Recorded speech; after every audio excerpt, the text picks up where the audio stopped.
Kwingineko ni kwamba tume ya uchaguzi nchini Uganda imewaidhinisha Rais Yoweri Museveni na kiongozi wa upinzani Bobi Wine kugombea katika uchaguzi wa 2026 nchini humo.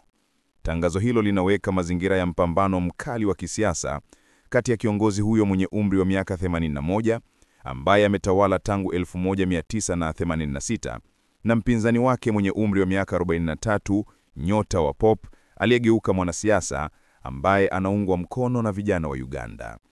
Museveni ni mmoja wa marais waliokaa muda mrefu zaidi barani Afrika. Anawania muhula mwingine wa miaka 5 chini ya vuguvugu la National Resistance Movement. Ameashiria ukuaji wa uchumi, miundombinu mipya na uthabiti kama mafanikio yake, na akiahidi kukuza uzalishaji mali, elimu, afya na vita dhidi ya rushwa. Wakosoaji hata hivyo wanamtuhumu kwa ubabe, wakitoa mfano wa mabadiliko ya kikatiba ambayo yaliondoa ukomo wa mihula na umri, ukandamizaji dhidi ya upinzani na ukiukwaji mkubwa wa haki za binadamu.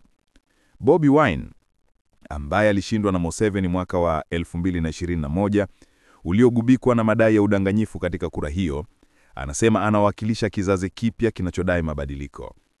Kugombea kwake kulithibitishwa jana Jumatano mjini Kampala pamoja na mkewe katika tume ya uchaguzi.